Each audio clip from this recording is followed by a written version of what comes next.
1% of companies founded ever raise venture money. So most of the vast majority of companies never raise venture money.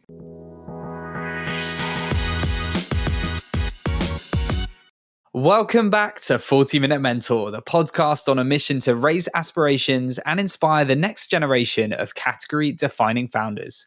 From purpose-led entrepreneurs to world-class investors and even Olympians, you'll learn firsthand from today's successful leaders on what it takes to be brilliant, all in just 40 minutes.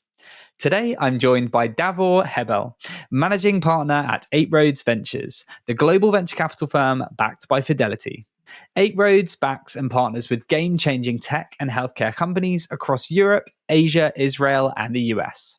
The platform has 50 plus years of venture investing experience, $11 billion in AUM, over 300 portfolio companies, and they've had a very impressive 60 plus IPOs. Following a career in consulting, Davor has been managing partner at 8 Roads for over 18 years and has backed hugely successful companies such as HiBob, AppsFlyer, Otrium, Spendesk, and many more.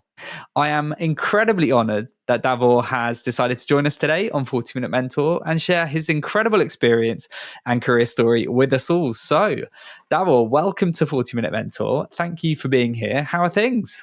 Hi, James. Great to be on and really enjoying all the content and support you provide for our founders. Oh, thank you so much. Well, we would love our audience to get to know you a bit better. So we'll warm you up as we like to with some quick fire questions. So please, can you finish the following sentences after me? Question 1. The deal I am most proud of is... Probably my first deal I ever led in 2010, an online games company called InnoGames. That was set up by 2 brothers and a childhood friend, bootstrapped, and we ended up investing when they were a tiny outfit outside of Hamburg, Germany. And we grew it to hundreds of millions of revenue and hundreds of employees, and then successfully sold it to a Swedish conglomerate called MTG. And ultimately, the last piece of transaction was valued at close to $1 billion. Wow, incredible. What a deal. Fantastic. Thank you. And I wish I could have invested in... You know, James, there's so many. The one that comes to mind from my early career is Spotify. I met Daniel and Martin in 2007. And I was never the one to buy music, but I really enjoyed the idea of having it as a subscription. And at that time, my partners, I was still a relatively young investor. With most of my folks thought, look, music is going to be free forever, and it's just such a silly idea. So ended up passing, and but always been very, very fond of that company because it's also one of the big global success stories out of Europe that we can be proud of. Absolutely. No, that's interesting. It's there's always one that gets away, isn't there? A myth I'd like to bust about VC is... Probably that you need to raise venture capital money to be a successful business. Venture capital asset class is quite a unique and specific pool of capital. I think the statistic is that something like 1/6 of 1% of companies founded ever raise venture money. So most of the vast majority of companies never raise venture money. What we're looking for are companies that can grow very, very fast in very nascent markets. But just because you haven't raised VC money should not stop you from embarking on your mission of building a great company. Yeah, that's really great advice. And I think we all get sometimes swept up in the ecosystem about raising from VC. And the reality is the vast majority of people don't do that. And it's absolutely fine. And you can build successful businesses without. Yeah, for sure. That's great advice. The hardest part of being a VC is... You are very close to the entrepreneurs, the heroes of, I think, our world, I would say, but you're not really an entrepreneur. So your success is really driven through working through founders and working with management teams and making sure that they are successful. In some ways, like a coach of a sports team, and you got to be careful not to mix the two. Yeah, that's really interesting. I've spoken to a few investors that were operators before, and then you have that kind of, sometimes you see something that you just want to throw yourself into, but you can't. That's not your role. And I can imagine that at times can be quite frustrating and challenging, but that's really interesting. Thank you. And finally, the one thing I'd like to change about VC is... Yeah, there are probably a few. I think one that I've been trying to work on is really change the European VC landscape and make VCs more empathetic and supportive of the entrepreneurial struggle.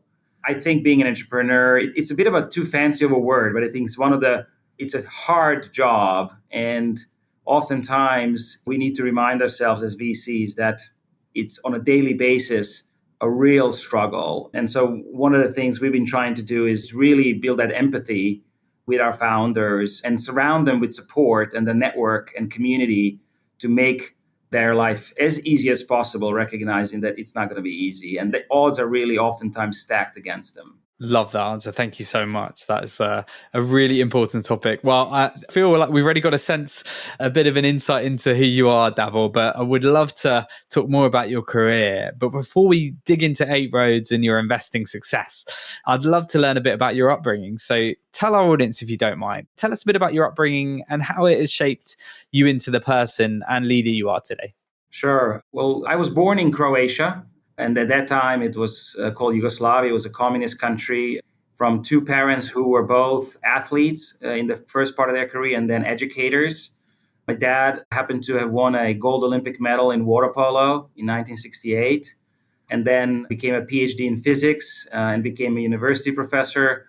And my mom was a national athlete in two sports, in diving and then in team handball. And after retiring, became a teacher. In fact, that's how they met. She was a freelance journalist and interviewed my dad after he won his gold Olympic medal, and they ended up forming a family. And I probably am sort of the black sheep of the family, as you can already tell from their backgrounds. But I also liked both sciences and school early on, as well as sports. And probably was more passionate early on about sports, if I'm honest, even though I loved math.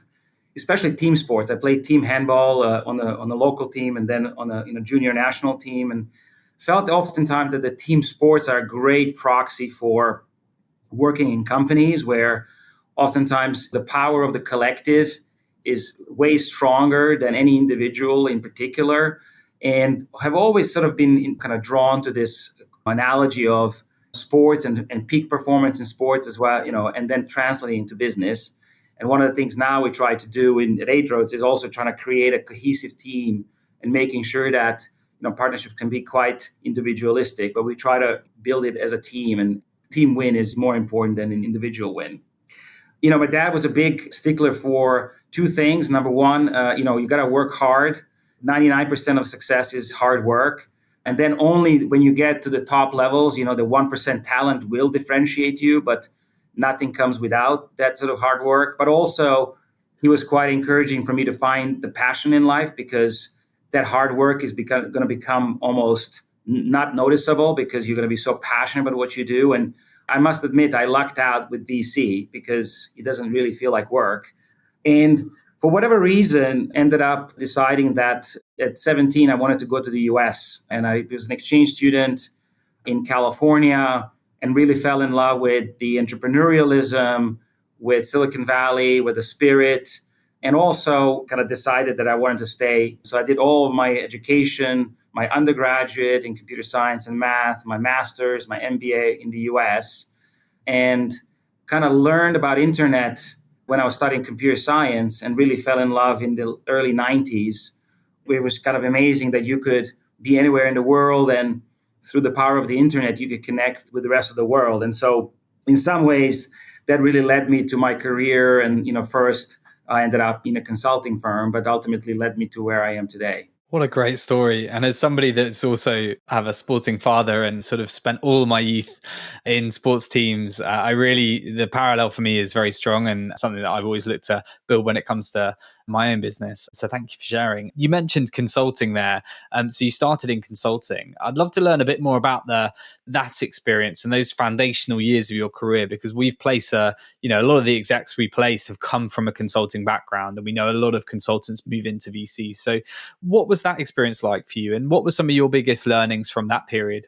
Yeah, I spent a few years at McKinsey and Company, a consulting firm. I was originally based in New York, and I think it was a great training ground coming out of school, to set some real basics around problem solving, around learning about business, because I didn't really know much about the business in general. and also to start learning about high performing teams, both client teams and consulting teams. So it was really a foundational experience, I would say. At the same time, sometime in a couple of years, I started realizing, well, most of the time we help large companies get even larger. And that felt maybe not as much the right place for me because I still felt this entrepreneurial energy inside of me. So I started to explore, what might be next after McKinsey when I finished my business school degree in the US at HBS. Amazing. And you ultimately pivoted into VC. So do you mind telling us how you went about that? And what was it that attracted you to the venture capital industry? Early on, I had some friends in business schools who had some experience, and it felt like a potentially a perfect fit for me. A little bit of ADD that I have. It's obviously highly context switching job, but also you work with entrepreneurs very closely. You have to have both sort of analytical skills as well as people skills and business insights. And then ultimately you get to really put your money where your mouth is, unlike consulting, frankly, that I experienced. And I did a startup in business school and I realized just how hard it was. And so coming out of business school, I spoke with, a few folks, and most people advised me, look, set up a company, sell it for a lot of money, and then somebody will hire you as a partner in a VC firm. And I thought, okay, well, if I have $1 billion exit, do I really want to get a job after that? But I was lucky because in 2005, I came back to London and wanted to sort of start to think about Europe as my kind of long-term place. And, you might remember, at that time, it was what I call European entrepreneurial ice age. It was still very few VCs, very few businesses, lots of stigma of failure. So I ended up just getting introduced, as it usually happens, to a few folks who were thinking about bringing an associate into their firm and ended up getting lucky and getting a job. So it was just kind of a coincidence, I would say. It's meant to be. Interesting. No, thank you. And I guess you would have had a relatively steep learning curve, I'd imagine, learning, moving into a new industry. And I'm sure over the years, there have been some challenging moments. So we don't always want to talk about all the unicorns and the exits. So tell us a bit more about the transition, the harder parts, some of the challenges you've faced over the years in your investing career. One thing that is very difficult about the job is it is such a multifaceted job. And one moment you're dealing with a strategic topic, the next one with a hiring issue, the next time, companies running out of cash. And I think probably in the beginning of your career, when I just started, the imposter syndrome is pretty strong. And I think sometimes you also have to kind of take into context that we say 99 no's for every one yes on average. And so you will be saying a lot of no's to a lot of folks, but early on, you are not quite sure whether you're saying no to the right folks or consequently whether you're saying yes to the right folks. And it's just so brutally stressful because, you certainly, again, you don't want to miss the next Spotify, so to speak. And so, I think you oftentimes try and work harder and harder, but it's not necessarily always the answer. You have to sort of start building frameworks of how you think about investments and how to think about, what's a good investment look like. But I would say the early innings of the job were quite stressful. And I think the learning curve was quite steep. Did you overcome that learning curve? Is it just experience and sort of literally getting the miles in the tank and learning from doing and maybe making some mistakes? Is that kind of the only way you can do it in VC? Or were there other ways that you kind of overcome some of the challenging aspects? Well, first, I think there are big challenges. We've had some crises. I think we were just coming out of the 2001 tech crisis when I started. And then we obviously had the global financial crisis and then COVID and so on and so forth. I mean, there always is a crisis around the corner, I would say. But with startups, as you know, it's also just every day there is something that goes wrong. And so for me, the biggest thing that I had to learn is to just every day show up at work kind of expecting that something will go wrong because that's just the business of startups. And, I always keep telling myself, relax, nothing is under control because you just don't know what the next issue will be. And I think if you can kind of get yourself through this realization that, building great company doesn't mean no issues. It actually means issues all the time.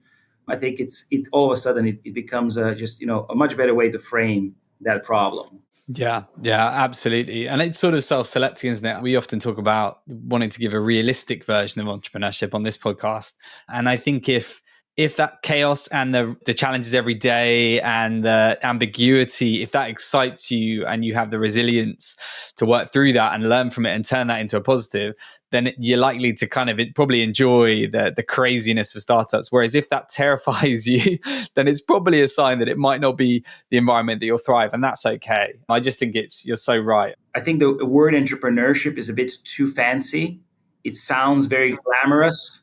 And when I was doing my startup, one day we had a Croatian president coming to see our tourist attraction we were building on the coast of Croatia. And then the next day we were scraping the floors late night because the workers didn't show up. And so this kind of peak to trough, incredible highs, so close to real challenges. And so I think that is something that it's on the back end. I think it's probably some of the most fun times people have also had. It's just, as you say, it is challenging. Yeah, the roller coaster.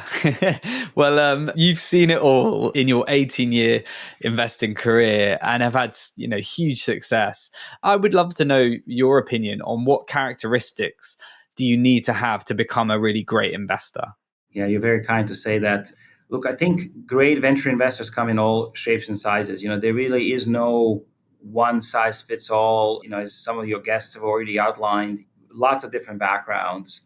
I think if I look for some commonalities, probably the first, I would say it's good to just have this incredible passion for finding the next great company and just realizing, it's a bit of a detective work and in trying to think where might the next company be, getting in front of those founders. And I oftentimes think of it as people call it the buy side business, but you're always on the sell side in venture.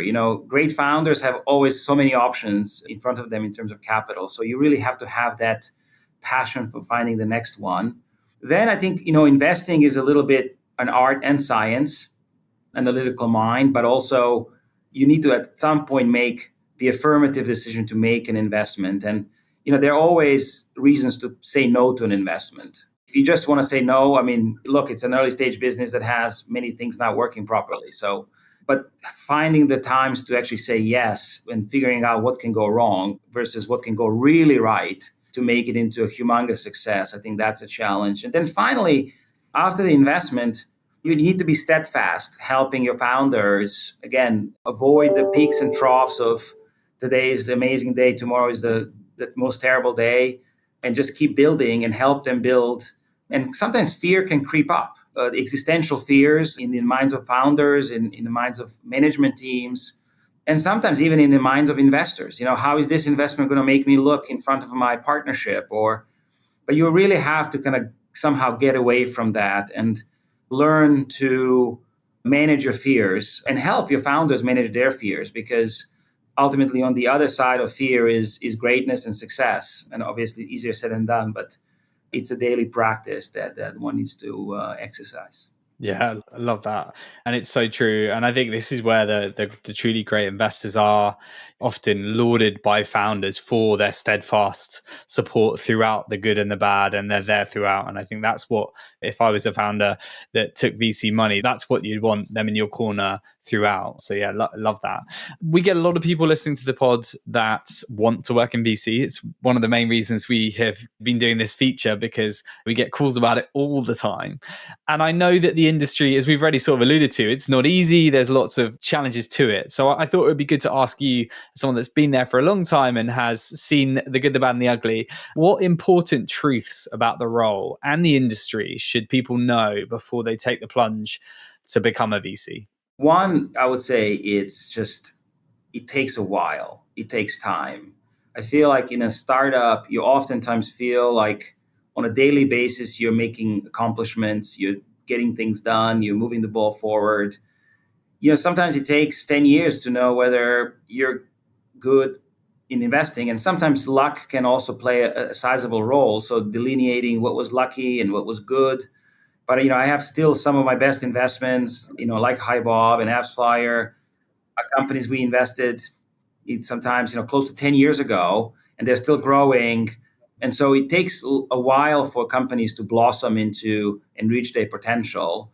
So sometimes I feel like if you're looking for something that's going to be very quick and you have this sort of a short-term thinking mentality, which, by the way, it's also okay. With VC, I think it takes time for the craft to develop and for the fruits of your labor to really mature and blossom. For sure. No, thank you. And you will have hired a lot of investors into Eight Roads over the years. So, what is it you're looking for in talent? And how can people interviewing with you make a really strong impression? Yeah, I think it starts with the passion for helping entrepreneurs. One of my favorite sort of things I look for if they have is to see how, why they're passionate. A failed project or failed entrepreneurial startup is one of my favorites. Those folks oftentimes really understand just how hard it is, because I think we all kind of, when we launched our first entrepreneurial project, thought, okay, well, how hard can this really be? I have the idea. Now I'm just going to get on with it. And once you've actually realized just how hard it is, you create that empathy that we discussed. You create that sort of understanding that this struggle is real. I like that sort of as a foundation of somebody's personality. And then, of course, the combination of the ability to build relationships, the strategic insights into themes and technologies, and the work ethic. I mean, the kind of the standards. And then finally, like we said, having this detective mindset of just finding the next deal and thinking about, what is almost nothing today and might be something huge tomorrow. So, those are just some elements that we tend to look for in our people. Some great tips there for anyone that's looking to interview with you. Thank you. We've talked a bit there about VC and getting into VC in your earlier career, but I'd love to talk about Eight Roads because it has such a rich history. So for those that don't know Eight Roads, do you mind sharing a bit more about that history and what makes it such a unique fund here in 2024? We started, over 50 years ago when, venture capital asset class was just getting started in 1969. And we were one of the first ones to recognize that entrepreneurship is really going global and that sort of great companies can come from anywhere. We set up our European presence in 2010 with a dedicated European fund, but we have been active here since the late 90s. And, we really believe that great companies can come from anywhere. And today, that I think that's visible. Some of our unicorns are in second and third tier cities across Europe, like Malmo in Sweden or Prague. And what we are trying to do is do everything we can to find companies with kind of, call it, early product market fit. So there's already something there, and help them become globally successful companies. That usually translates into leading kind of Series A and B deals. But really, we try to also surround the founders with sort of a community of value-added experts. We have about 35 global experts that can help with things like go-to-market, marketing, sales, product, finance. And especially, I think we think that that's important here in Europe because of that distributed nature of our founders. In Silicon Valley, maybe you have this community, you can kind of get to know folks and you can find your mentors.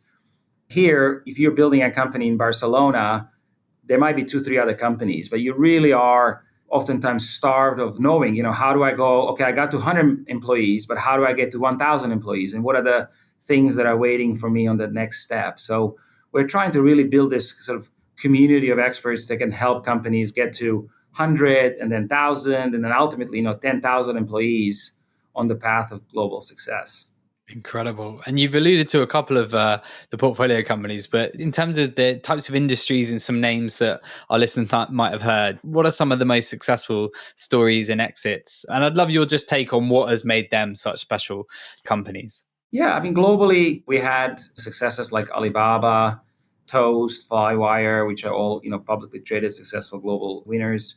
In Europe, we invest in scale-ups in software, consumer, fintech, digital health, and we have examples of sort of really successful, interesting companies in each of those. For example, in software as a service, companies like HiBob, which is now a global HR SaaS company that has thousands of customers all across the globe.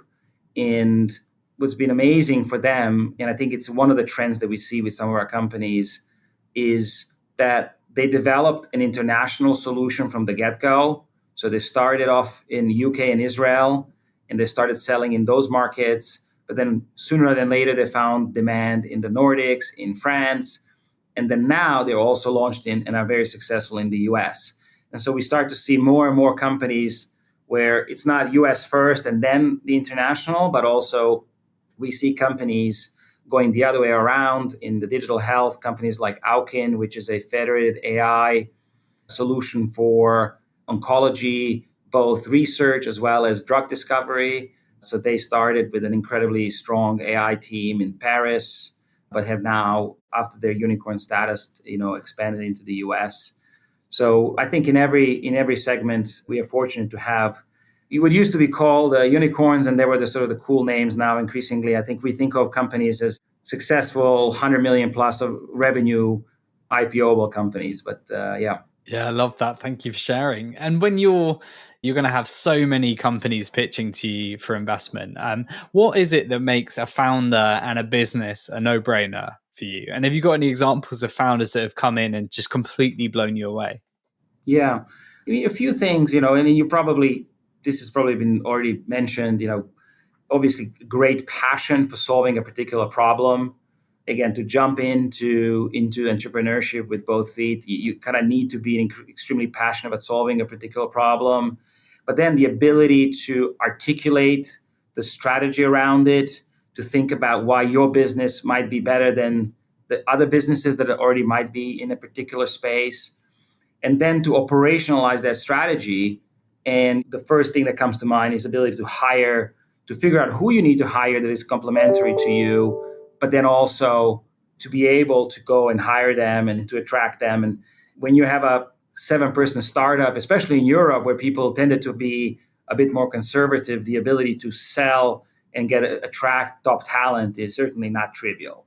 Some of the great combos I thought, in some of our unicorns like Hybo or AppsFlyer is a really strong combination of a CEO and a CTO co-founding team, where the CEO is really focusing on commercializing the business, but then has a very reliable CTO to continue helping scale the technology and product.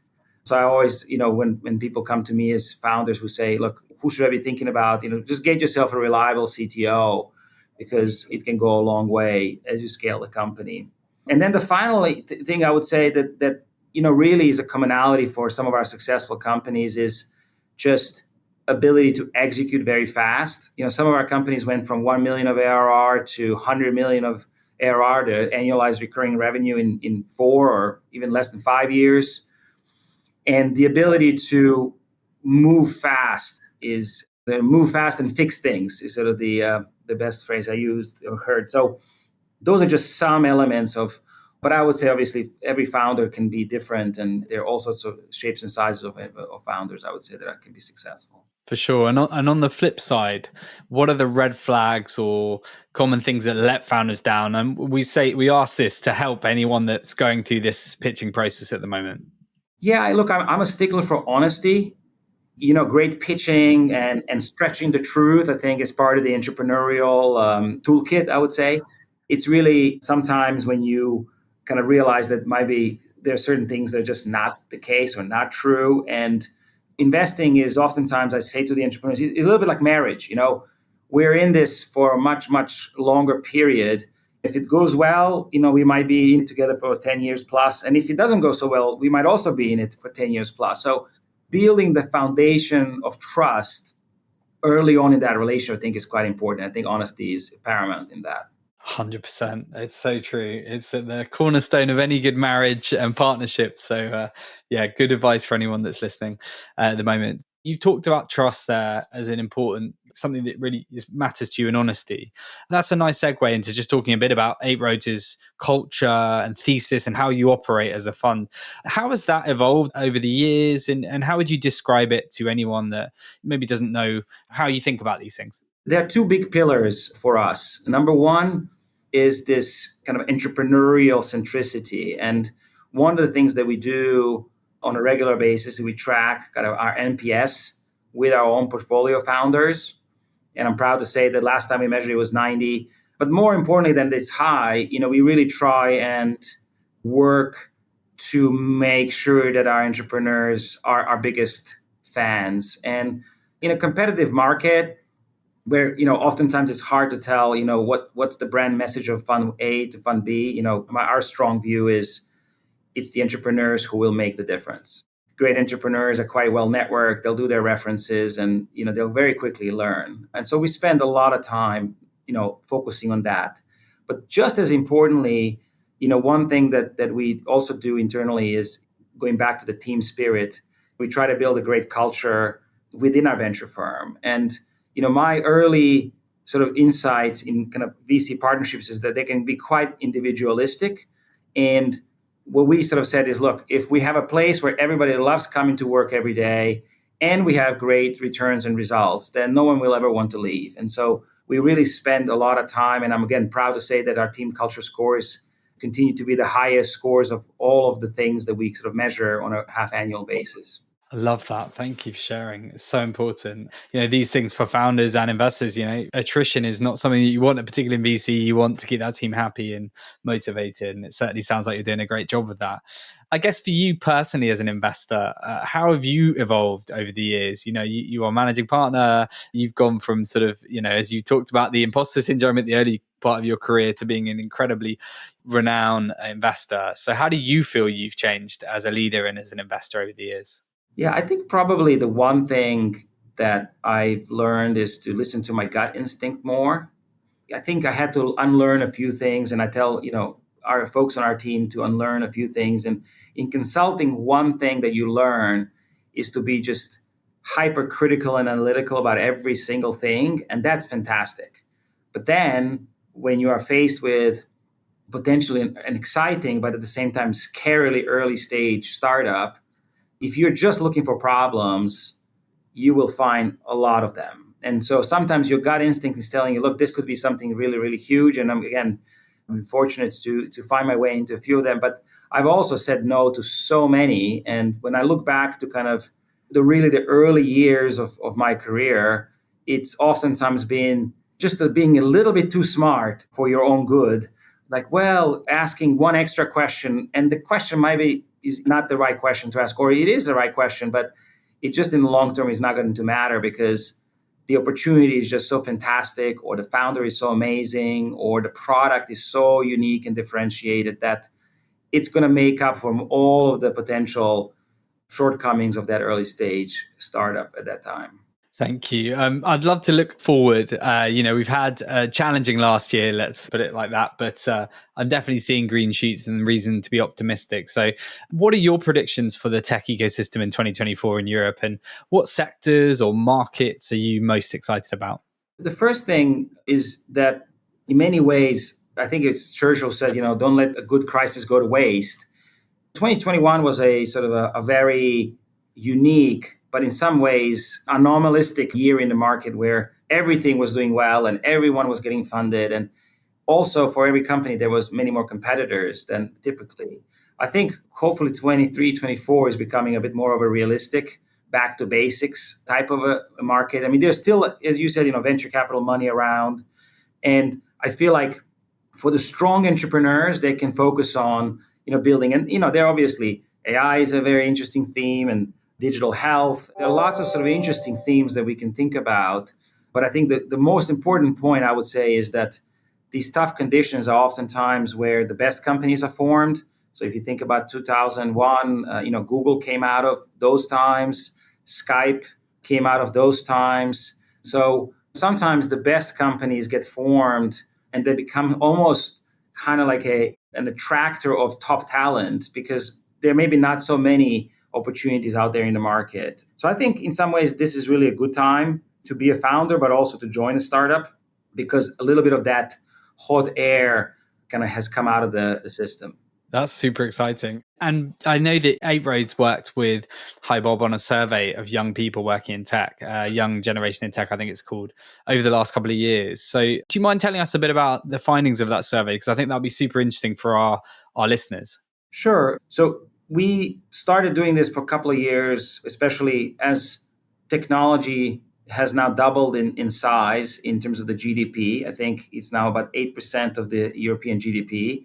attracting top talent, young talent into those companies is critical for the continued success. And so we started a couple of years ago interviewing about 2,000 young tech workers to see, what do they think? And what was interesting is that a year ago, when we started it, people were quite concerned about the state of their jobs and the security of their jobs.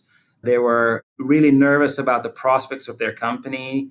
And we had a lot of discussions around, the quiet quitting movement.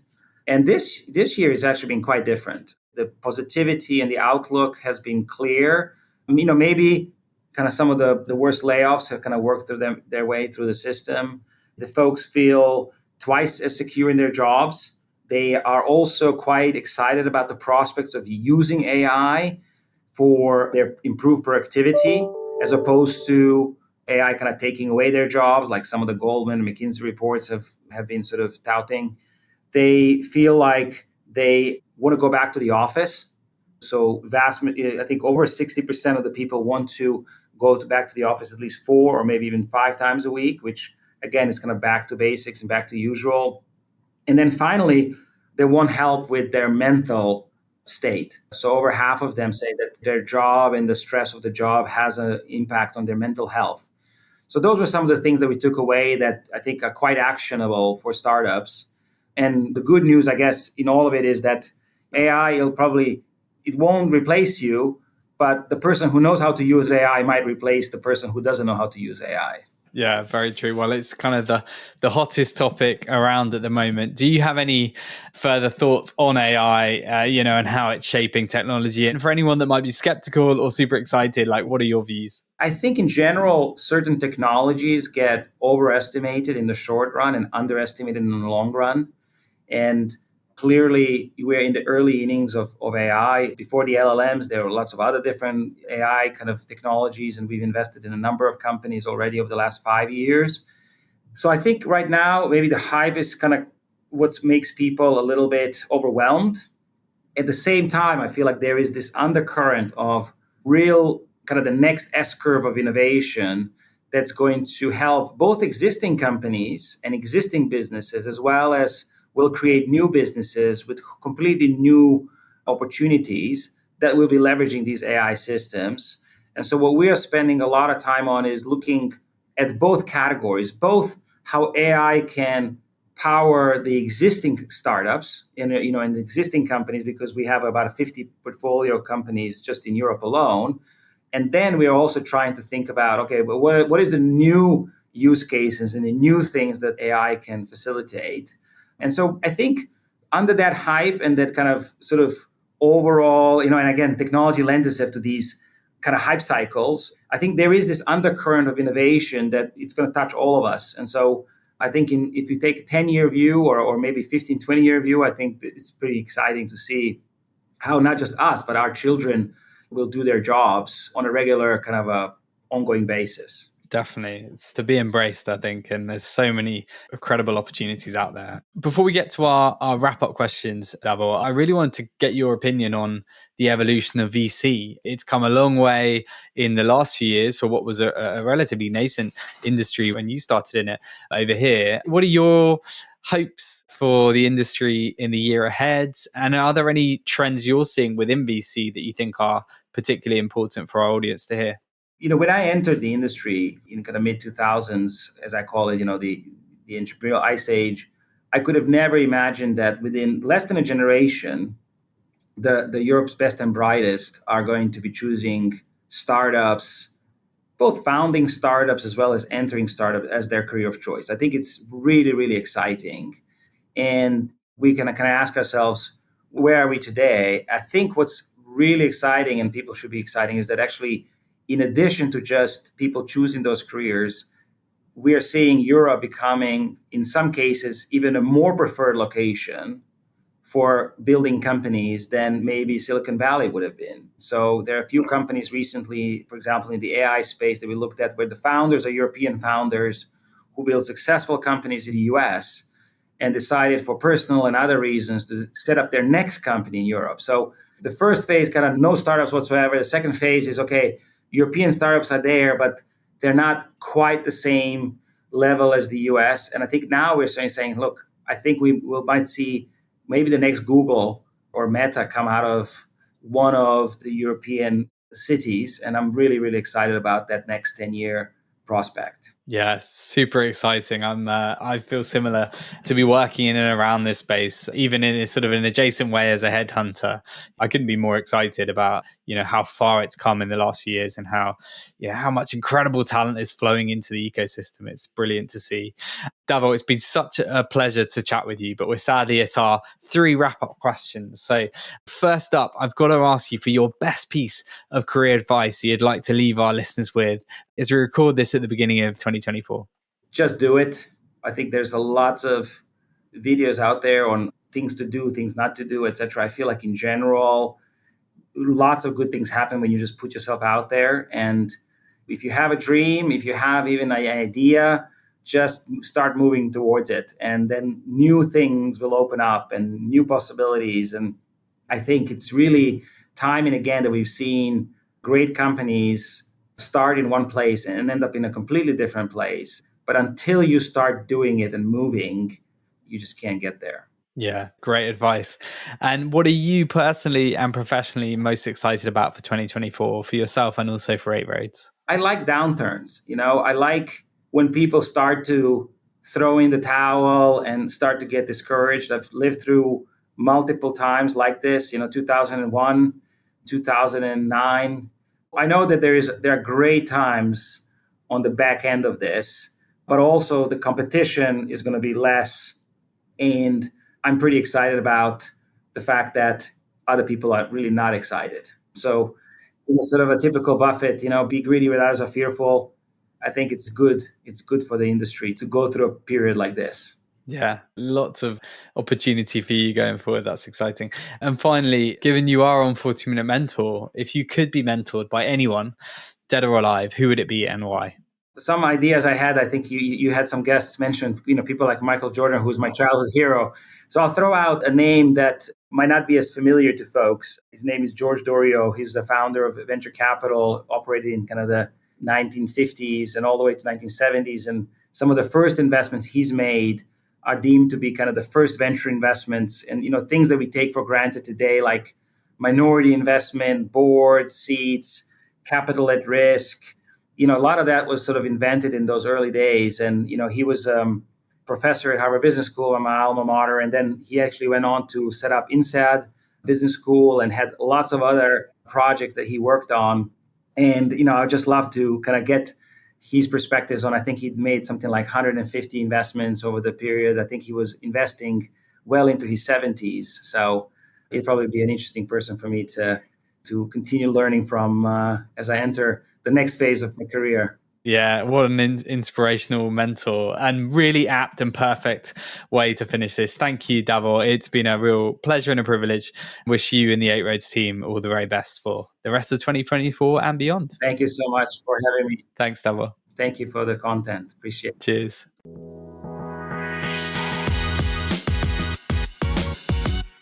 And that is all from us today. Thank you so much for tuning into this episode. We really hope you enjoyed it, even half as much as we enjoyed recording it. If you're a new listener and haven't left us feedback before, we would really appreciate it if you did. We'd love to hear what you love most about 40-Minute Mentor and how you think we can make it even better.